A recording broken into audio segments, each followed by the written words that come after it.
इसके बाद मेरे बच्चे मैं समझाना स्टार्ट कर रहा हूँ। सबसे पहली बात, हम जो है वो आज हम कौन सा चैप्टर पढ़ रहे हैं, हमने कौन कौन से चैप्टर पढ़ लिए वो मैं आपको पहले लिखा है। अर्ली प्रॉब्लम्स पढ़ ली हमने, गवर्नर जनरल पढ़ लिया, खान भी पढ़ लिया। आज जो है वो हम मेरे बच्चे यहया खान पढ़ेंगे, और यहया खान में ही सेपरेशन ऑफ ईस्ट पाकिस्तान हो जाएगी। यहया खान में ही सेपरेशन ऑफ ईस्ट पाकिस्तान हो जाएगी। हेडिंग डालने यहया Khan separation of east Pakistan. और दूसरी बात ये है कि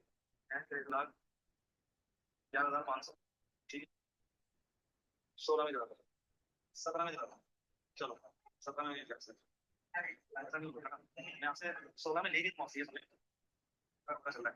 मैं आप पहले ये पता चलता है, हम चल रहे हैं ना। ठीक है, 3 नंबर को नाम बताएंगे, छोटे बताओ रेट क्या, तो पता चलता है रेट दिया, ये रेट दिया। यहया खान 1969 1971 ये इनका टेन्योर होगा। ये यहया खान बिल्कुल एकदम एकदम सत्तू पी के सोई रहेंगे। और ये यहया खान ये मुल्क को अलग करवा देंगे। ये यहया खान की जो पॉलिसीज होंगी, क्योंकि इनसे मुल्क नहीं संभलता। सर आपने वो नूरजहां का नाम सुना होगा। ऐसा समझेंगे नूरजहां के बॉयफ्रेंड थे यहया खान साहब भाई। अभी उनके बॉयफ्रेंड थे यहया खान साहब भाई, और बिल्कुल एकदम बिल्कुल अजीबोगरीब मामला है। और अजीबोगरीब पाकिस्तान की अजीबोगरीब तरीके की हिस्ट्री है। ये यहया खान जो है वो अजीबोगरीब दुनिया के अंदर मगन रहेंगे, और अजीबोगरीब दुनिया के अंदर ही धुन में मगन रहेंगे। ये यहया खान 1969 में 1971 के अंदर बेटा मेरे बच्चे मेरी जान 2 साल तक रहेंगे और मुल्क को नीस्तो नाबूद कर देंगे। मगर ये मेनली आपके पास मोहरे बनाए गए कि भाई इनके थ्रू मुल्क को अलग करा दो। मगर पहले ही मुल्क अयूब खान साहब ऐसे काम करके चले गए थे कि मुल्क अलग ही होना था। इन्होंने मुल्क में आते साथ एक चीज निकाली, लीगल फ्रेमवर्क ऑर्डर। इन्होंने कहा कि भाई फटाफट इलेक्शन कराओ और मुझसे पावर ले लो, मैं मुल्क को कंट्रोल करना नहीं चाहता। लीगल फ्रेमवर्क ऑर्डर कब आया? 1970 के अंदर आया।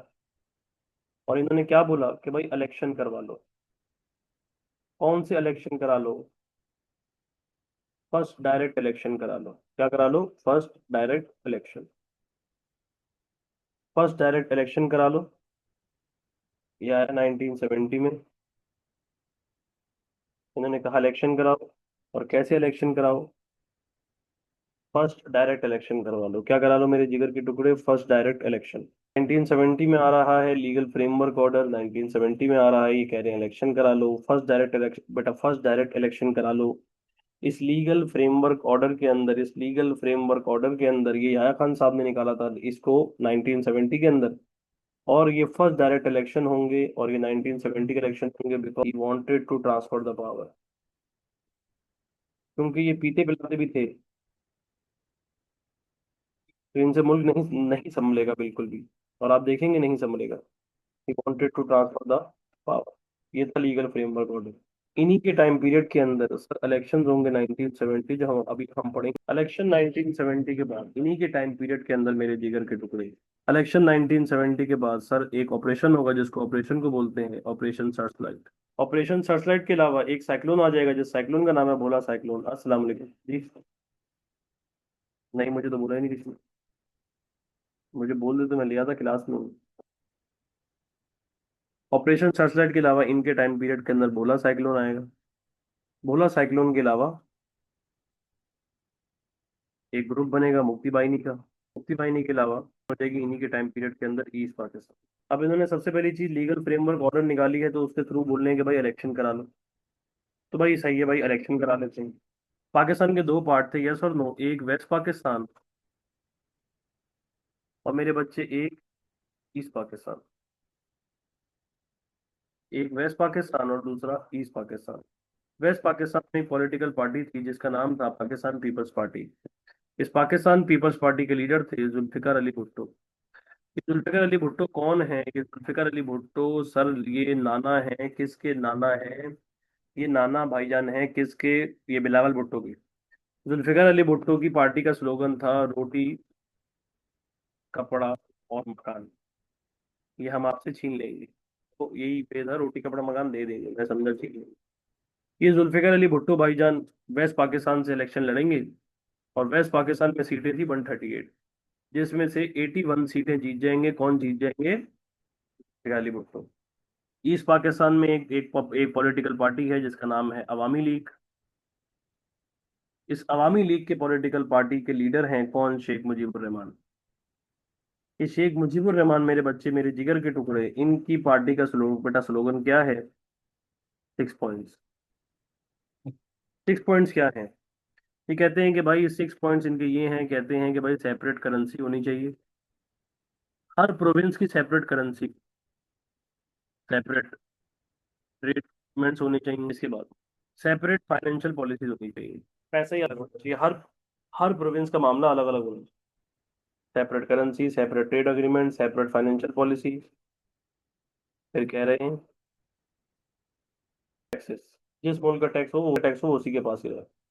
सेपरेट करेंसी हो गई, सेपरेट ट्रेड अग्रीमेंट हो गया, सेपरेट फाइनेंशियल पॉलिसी हो गई। फिर कह रहे हैं मेरे भाई सेपरेट फॉरेन पॉलिसी भी होनी चाहिए, और लास्ट सेपरेट आर्मी भी होनी चाहिए। ये इनके 6 पॉइंट से क्या क्या शो हो रहा है? इनके 6 पॉइंट से क्या शो हो रहा है? ये क्या शो कर रहे हैं 6 पॉइंट से? साफ शो कर रहे हैं कि मैं तुम्हारे साथ रहना नहीं चाहता और मुझे एक सेपरेट होमलैंड चाहिए। और इससे पहले एक कॉन्स्पेरेसी ये कर भी चुके थे, उस कॉन्स्पेरेसी का नाम था अगरताला कॉन्स्पेरेसी केस, जिसमें अरेस्ट भी हुए थे शेख मुजीबुर रहमान साहब। और अगरताला कॉन्स्पेरेसी केस में अरेस्ट होने के बावजूद इनके इंसान के बच्चे नहीं नहीं बन रहे थे। 162 सीटें थी ईस्ट पाकिस्तान में, उसमें से 160 सीटें जीत जाएंगे। ये 160 सीट्स कौन जीत जाएंगे? शेख मुजीबुर रहमान साहब जीत जाएंगे। सर अन्य नु भी नजर आ रहा है कि कौन जीता है। सर ईस्ट पाकिस्तान में अवामी लीग जीत गई है, और वेस्ट पाकिस्तान में जुल्फिकार अली भुट्टो हार गया है। मगर एक बात का जवाब दे दो, पावर आज 23 सालों से, जाहिर सी बात है 1970 का इलेक्शन हम पढ़ रहे हैं, 23 साल हो चुके हैं इंडिपेंडेंस को। पावर ईस्ट पाकिस्तान के हाथ में थी या वेस्ट पाकिस्तान के हाथ में थी? वेस्ट पाकिस्तान के हाथ में पावर थी। तो वेस्ट पाकिस्तान वालों को डर लग रहा था कि अगर शेख मुजीबुर रहमान प्राइम मिनिस्टर बन गया, भाई ये तो करेंसी सेपरेट कर देगा, ट्रेड अग्रीमेंट सेपरेट कर देगा, और इसके बाद फाइनेंशियल पॉलिसी सेपरेट कर देगा, टैक्स के निज़ाम को सेपरेट कर देगा, फॉरेन पॉलिसी को सेपरेट कर देगा, आर्मी को सेपरेट कर देगा। इन बातों की वजह से, इन डर की वजह से, इन मामलात की वजह से, सर इस खौफ की वजह से, ये खौफ का आलम तारी हुआ था, ये खौफ का लेवल तारी हुआ था, ये खौफ का मामला आया हुआ था। इस खौफ के मामले की वजह से वेस्ट पाकिस्तान वाले, ईस्ट पाकिस्तान वालों में से शेख मुजीबुर रहमान को प्राइम मिनिस्टर नहीं बनने देंगे। इसको सीट पे आने नहीं दिया जाएगा, इसको सीट पे आने नहीं दिया जाएगा, इसको प्राइम मिनिस्टर नहीं बनने दिया जाएगा। क्योंकि 23 सालों से जो हम गंद कर रहे थे इनके साथ, जो हम इनके साथ बदतमीजियां कर रहे थे, जो हम इनके साथ बदतमीजियां फैला रहे थे, यही सेम टू सेम बदतमीजियां ये हमारे साथ भी करेंगे। वेस्ट पाकिस्तान में जुल्फिकार अली भुट्टो कहता है कि मैं नेशनल असेंबली को नहीं जाऊंगा, मैं जाके नेशनल असेंबली को ज्वाइन ही नहीं करूंगा। सर आप बताएं, अगर प्राइम मिनिस्टर नहीं बनने दिया जाएगा तो क्या स्टार्ट हो जाएंगे? प्रोटेस्ट, और मेरे बच्चे वर्किंग। इस प्रोटेस्ट और वायलेंस में क्या चीजें बढ़ना शुरू हो जाएंगी? किलिंग्स बढ़ना शुरू हो जाएंगी। जब किलिंग्स बढ़ेंगी तो लॉ एंड ऑर्डर सिचुएशन खराब हो जाएगी या सही हो जाएगी? लॉ एंड ऑर्डर सिचुएशन नीज तो नाबूद हो जाएगी। एक बार इसको देख लो। 15 मिनट बहुत होते हैं भाव मेरे लिहाज से, बहुत ज्यादा होता है 15 मिनट। 5 मिनट के अंदर चली जाती है, 1 मिनट में चली जाती है। ये तो सिर्फ अभी का भाव है, 15 मिनट, 15 मिनट के बाद भाव होगा। ये 5,11,500 में आपको ये दे रहे हैं, तो कम से कम 2,000 रुपये कम में तो लेंगे, कम से कम, कम से कम। तो इसका मतलब है 9,000 में आपसे, 9,000 रुपये के अंदर आपसे लेंगे। मैं तो आपसे 16,000 रुपये लेने के तैयार हूँ, 17 में लेने के लिए तैयार हूँ। बोले आप, कितना फर्क है? जैसे ही ये प्रोटेस्ट बढ़ना शुरू हुआ, जैसे ही वायलेंस बढ़ना शुरू हुआ, जैसे ही किलिंग्स बढ़ना शुरू हुई, लॉ एंड ऑर्डर सिचुएशन खराब होना शुरू हुई, सर क्या हुआ? याया खान साहब ने ट्रांसफर ऑफ पावर नहीं, ट्रांसफर ऑफ पावर किसको होनी थी? ये ट्रांसफर ऑफ पावर किसको होनी थी? शेख मुजीब को। मगर ट्रांसफर ऑफ पावर नहीं की, ट्रांसफर ऑफ पावर नहीं की, और वहां एक ऑपरेशन स्टार्ट कर दिया जिसको बोलते हैं ऑपरेशन सर्चलाइट। ये ऑपरेशन सर्चलाइट क्या था? ये ऑपरेशन सर्चलाइट था, झूठ बोलता है। ऑपरेशन सर्चलाइट, बेटा मेरे बच्चे, इस ऑपरेशन सर्चलाइट में क्या होगा? इसको लीड करेंगे जनरल तिक्का खान। इसको लीड करेंगे जनरल तिक्का खान, और जनरल तिक्का खान क्या करेगा? सर ये ईस्ट पाकिस्तान में चला जाएगा। जो बंगालीस होंगे जो प्रोटेस्ट वगैरह कर रहे होंगे उनको मारा मार धार होगी। अभी भी तो ऐसे ही हुआ, जो लोग यूएस एम्बेसी के अंदर घुस रहे थे उनको डायरेक्ट स्ट्रेट फायर कर दिए, बहुत सारे लोग मारे गए, 10-15 लोग मारे गए, न्यूज ने नहीं दिखाया, सोशल मीडिया में नहीं आया, जियो न्यूज पे, एआरवाई न्यूज पे, किसी न्यूज ने इसको टेलीकास्ट नहीं किया और बार बार नहीं दिखाया कि भाई 10 लोग मार दिए, अल्लाह माफ करे नाउजुबिल्ला आप लोगों ने, ये 10 लोगों ने अटैक किया यूएस एम्बेसी के ऊपर, 10 के 10 लोगों को मार दिया गया। मैं एक एग्जाम्पल दे रहा हूँ। इसी टाइप का मामला ये ऑपरेशन सर्चलाइट, जनरल तिक्का खान क्या करते हैं, वायलेंस को कंट्रोल करने जानते हैं, जिसके अंदर बंगालीज की किलिंग्स हुई, बंगाली, और इस प्रोटेस्ट को क्या करना था, प्रोटेस्ट को रोकना था। इस प्रोटेस्ट को रोकने के लिए ये ऑपरेशन स्टार्ट कराया गया। कौन सा ऑपरेशन, ऑपरेशन सर्चलाइट। और ये किस चीज के अगेंस्ट हो रहा था, ये अगेंस्ट हो रहा था मेरे बच्चे मेरी जान, क्योंकि वो वायलेंस कर रहे थे, वो प्रोटेस्ट कर रहे थे कि भाई हम 1970 का इलेक्शन जीत गए, आप हमें शेख मुजीबुर रहमान साहब को प्राइम मिनिस्टर बनने दो। मगर ये वायलेंस को कंट्रोल करना था, ये बंगालीज की किलिंग्स हुई, प्रोटेस्ट को कंट्रोल करना था, और तभी ये ऑपरेशन स्टार्ट किया गया, जिसका नाम दिया गया ऑपरेशन सर्चलाइट। बताया जाता है कि औरतों के साथ ज्यादती की गई, बेड़ागर किया गया, मारधार की गई, सड़कों पे खून पड़े रहते थे, इतने बुरा हाल हो गया था, सत्यानाश हो गया था, और मुल्क के हालात मामला नीस्त नाबूद खराब चल रहे थे। इस ऑपरेशन सर्चलाइट के अंदर बहुत सारे बंगाली ग्रुप्स मारे गए, बहुत सारे बंगाली लोग मारे गए, बच्चे यतीम हो गए, हालात खराब होना शुरू हो गए। एट लास्ट सर इसी ऑपरेशन के अंदर पाकिस्तान आर्मी शहर मतलब एरिया से बाहर खड़ी हुई है, अभी तक कोई गोली सामने से नहीं आई थी, अब इस बार गोली सामने से भी चली। छोटी छोटी हाइट के बंगालीज, इनको हम आर्मी में इंक्लूड नहीं करते थे क्योंकि इनकी हाइट छोटी होती थी, तो ये छोटी छोटी हाइट के लोग पिस्टल हाथ में पकड़े हुए, रिपीटर हाथ में पकड़े हुए, क्लैशन हाथ में पकड़े हुए, इन्होंने डायरेक्ट स्ट्रेट फायर करना शुरू किया। ये मुक्ति बाहिनी, ये एक मिलिटेंट ट्रेन ग्रुप था, ये मिलिटेंट ट्रेन ग्रुप था, ये मिलिटेंट ट्रेन ग्रुप, ये मिलिटेंट ट्रेन ग्रुप, ये मिलिटेंट ट्रेन ग्रुप क्या कर रहा था, ये militant train group direct state fire खोल रहा था। किस पे स्टेट फायर खोल रहा था, पाकिस्तान आर्मी के ऊपर, पाकिस्तान मिलिट्री के। और ये पाकिस्तान मिलिट्री के अगेंस्ट लड़ रहा था कि अब इसका मतलब है पाकिस्तान आर्मी की साइड से फायर नहीं हो रही, सामने से भी फायर हो रही है। और इन मुक्ति बाहिनी को ट्रेनिंग कौन दे रहा था, इन मुक्ति बाहिनी को ट्रेनिंग दे रहा था इंडिया। इन मुक्ति बाहिनी को ट्रेनिंग के अलावा इन मुक्ति बाहिनी को वेपन्स कौन प्रोवाइड कर रहा था, इंडिया। और ये ईस्ट पाकिस्तान की सेपरेशन में एक बहुत इंपॉर्टेंट रोल अदा करेंगे, ईस्ट पाकिस्तान की सेपरेशन में इंपॉर्टेंट रोल अदा करेंगे। नाम क्या है, मुक्ति बाहिनी, एक मिलिटेंट ट्रेन ग्रुप है, और militant train group Pakistan military के अगेंस्ट लड़ रहा था। और ट्रेनिंग वगैरह बेटा मेरे बच्चे कौन प्रोवाइड कर रहा था, इंडिया प्रोवाइड कर रहा था। वेपन्स वगैरह कौन प्रोवाइड कर रहा था, इंडिया प्रोवाइड कर रहा था। ईस्ट पाकिस्तान की सेपरेशन के अंदर बहुत ज्यादा एक इंपॉर्टेंट रोल प्ले करेंगे। एट लास्ट सर ये मुक्ति बाहिनी के मामला को कंट्रोल करने के लिए वहां और फौजी भेज दिए गए। सर वहां पे और फौजी क्यों भेजे गए, मैं आपको एक वाकया सुना देता हूँ पहले। क्योंकि सर शेख मुजीबुर रहमान को, मैं शेख मुजीबुर रहमान को एसएमआर लिख रहा हूँ, ठीक है। शेख मुजीबुर रहमान को बुलाया गया, किधर बुलाया गया, शेख मुजीबुर रहमान को बुलाया गया सर पाकिस्तान। पाकिस्तान के कौन से प्रोविंस में, पाकिस्तान के इस्लामाबाद पे। शेख मुजीबुर रहमान साहब को लगा कि शायद मीटिंग होगी, और मीटिंग होने के बाद, 1 मिनट 1 मिनट सब्र कीजिएगा बेटा, 1 मिनट। इसके बाद बेटा मेरे बच्चे मेरी जान, ये शेख मुजीबुर रहमान साहब मीटिंग के लिए जाते हैं। जब ये मीटिंग के लिए जाते हैं, ये वहां अरेस्ट हो जाते हैं। एक बात का जवाब दे दें, जब ये अरेस्ट हो गए हैं, वायलेंस बढ़ गया होगा गिर गया होगा, वायलेंस बढ़ गया, किलिंग्स और ज्यादा बढ़ गई गिर गई, किलिंग्स और ज्यादा बढ़ गई।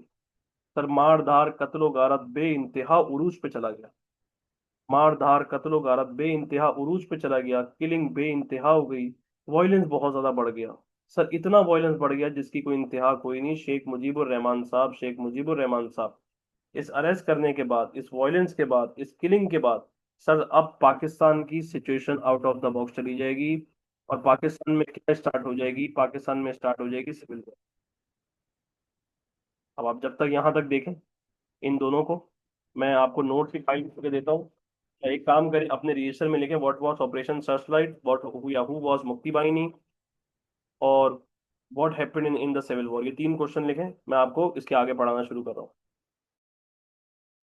क्वेश्चन लिख लीजिए मेरी जान। क्वेश्चन लिखने के बाद जो है वो अपने रजिस्टर के अंदर भी छाप लीजिए। फिर मैंने आपको बताया वो या लिखें बेटा व्हाट वाज ऑपरेशन सर्चलाइट। फिर मैंने आपको बताया हु वाज मुक्ति बाहिनी। फिर मैंने आपको बताया कि what happened in the civil war. What was Operation Searchlight, who was Mukti Bahini, who was Mukti Bahini, what happened in the civil war. यहाँ तक हो गया मेरे बच्चे मेरी जान। अगली बात, चले भाई, मुक्ति बाहिनी, ऑपरेशन सर्चलाइट, और इसके बाद बेटा मेरे बच्चे मैंने आपको बताया सिविल वॉर शुरू हो गई है। क्योंकि लोग मारधार कत्लो गारत बे इंतहा सत्यानाश, ना वो आओ देख रहे हैं ना वो ताव देख रहे हैं, बिल्कुल बुरा हाल हो रहा है। पाकिस्तान, वेस्ट पाकिस्तान से 90,000 सोल्जर्स उतार दिए गए। किधर उतार दिए गए? ईस्ट पाकिस्तान के। एक साइड पे मुक्ति बाहिनी है, और साथ इनके कौन है? ईस्ट पाकिस्तान की। कौन है मेरे बच्चे? ईस्ट पाकिस्तान की आवाम। वर्सेस कौन है बेटा मेरे बच्चे? वर्सेस 90,000 सोल्जर्स हैं। और ये 90,000 सोल्जर्स मेरे बच्चे कहाँ से बिलोंग करते हैं? ईस्ट पाकिस्तान से बिलोंग करते हैं। ये 90,000 सोल्जर्स कहाँ से बिलोंग करते हैं? ईस्ट पाकिस्तान से बिलोंग करते हैं। मैंने आपको बताया मुक्ति बाहिनी एक साइड पे है, ईस्ट पाकिस्तान की आवाम है, और 90,000 सोल्जर एक साइड पे है बेटा मेरे बच्चे। और ये किधर हैं? 90,000 सोल्जर ईस्ट पाकिस्तान। ये लड़ रहे हैं, मारधार हो रही है, कत्लो गारत हो रही है, इसमें वायलेंस बढ़ रहा है। एट लास्ट इतना वायलेंस बढ़ गया है जिसकी कोई इंतहा कोई नहीं। सर, आपके पास 90,000 सोल्जर ईस्ट पाकिस्तान के अंदर है। ये 90,000 सोल्जर ईस्ट पाकिस्तान के अंदर है, ये सिचुएशन को कंट्रोल करने की कोशिश कर रहा है। एट लास्ट बॉर्डर के ऊपर, बॉर्डर के ऊपर सर, बॉर्डर के ऊपर कौन आ जाता है? इंडियन आर्मी आ जाती है। बॉर्डर के ऊपर कौन आ गई है? इंडियन आर्मी आ गई है। जैसे ही इंडियन आर्मी आती है, ये 90 का 90,000 सोल्जर सरेंडर कर देता है। They choose to surrender but not to fight. उन सबने सरेंडर कर दिया। इन 90,000 सोल्जर्स को अरेस्ट कर लिया गया, और कौन अरेस्ट करके इंडिया ले गया? अरेस्ट करके इंडियन आर्मी इंडिया ले गई। अरेस्ट करके इंडियन आर्मी इंडिया लेके चली गई। और मेरे बच्चे मेरी जान, 16 दिसंबर से पहली बार अनाउंस हुआ, 16 दिसंबर को पहली बार अनाउंस हुआ, Islamic Republic of Bangladesh. Islamic Republic of Bangladesh sir क्या बन गया है? बांग्लादेश बन गया है सर। क्या बन गया है? बांग्लादेश। इसके बाद 22 दिसंबर को ऑफिशियली अनाउंस कर दिया गया। 22 दिसंबर को ऑफिशियली अनाउंस कर दिया गया, Islamic Republic of Bangladesh. Islamic Republic of Bangladesh sir officially announce कर दिया गया। क्या मेरे जिगर के टुकड़े? Islamic Republic of Bangladesh. India क्यों इंटरफेरेंस कर रहा था? जाहिर सी बात है, पाकिस्तान को नुकसान पहुंचेगा तो इंडिया खुश होगा ना। और इंडिया को नुकसान पहुंचेगा तो पाकिस्तान खुश होगा, पाकिस्तान को नुकसान पहुंचेगा इंडिया खुश होगा। एट लास्ट क्या बन गया? 1971 में ईस्ट पाकिस्तान सेपरेट हो गया। ये सब कुछ मुल्क में हो रहा था, जया खान कहाँ थे? सो रहे थे। जया खान कहाँ थे? सो रहे थे। वो सोते रहते थे भाईजान, बिल्कुल इंजॉयमेंट, बिल्कुल इंजॉयमेंट, उनको कोई आपके पास, सिर्फ वो इंजॉयमेंट करते रहते थे। अब इसमें सबसे पहले हमने कौन कौन से क्वेश्चन देखे भाईजान? सबसे पहला जो हमने क्वेश्चन देखा, कि भाईजान हमने देखा भाईजान, व्हाट वाज इलेक्शन 1970। इसके बाद व्हाट वाज ऑपरेशन सर्चलाइट। उसके बाद व्हाट वाज हूवर मुक्ति बाहिनी। मैं आपको बस Hoover Mukti Bahini, Mukti Bahini, what happened in civil war 1970। अब बेटा मेरे बच्चे मेरी जिगर के टुकड़े, मेरी जान, हमने, अच्छा एक बात, यूएन की तरफ से प्रेशर आया, यूएस की तरफ से प्रेशर आया, और पाकिस्तान एट लास्ट, यू जब प्रेशर आया तो एट लास्ट पाकिस्तान ने क्या किया? एट लास्ट पाकिस्तान ने ये किया कि भाई मुजीबुर रहमान को छोड़ दिया। जब मुजीबुर रहमान को छोड़ा, मुजीबुर रहमान साहब ने वहां जाके एक speech the. He said that non Bengali को ऐसे काटो जैसे गन्ना काटा जाता है। और बिल्कुल एकदम मेंटल हो गया बंगाली, पकड़ पकड़ इस पाकिस्तानी को मारना, मतलब बेस्ट पाकिस्तानी को मारना शुरू हो गया। जितनी बिहारी कम्युनिटी आई है पाकिस्तान में, जब वो 1971 में जब भाग के आई है, वो बांग्लादेश में बसती थी, वो यहाँ आ गई। Huge number of, huge number के अंदर स्लॉटर किया गया, बंगालीज ने मारा। कूटा, बुरा हाल किया, लोगों को काट दिया, लोगों को मार दिया, किसी का हाथ काट दिया, किसी का बाजू काट दिया, किसी की टांगे काट दी पकड़ के। इसके बाद मगर उन बंगालीज के साथ भी अच्छा नहीं है। शेख मुजीबुर रहमान सब जब उनके प्रेसिडेंट बनेंगे ना, वो ऐसे बन जाएंगे जैसे अल्लाह माफ करे दज्जाल।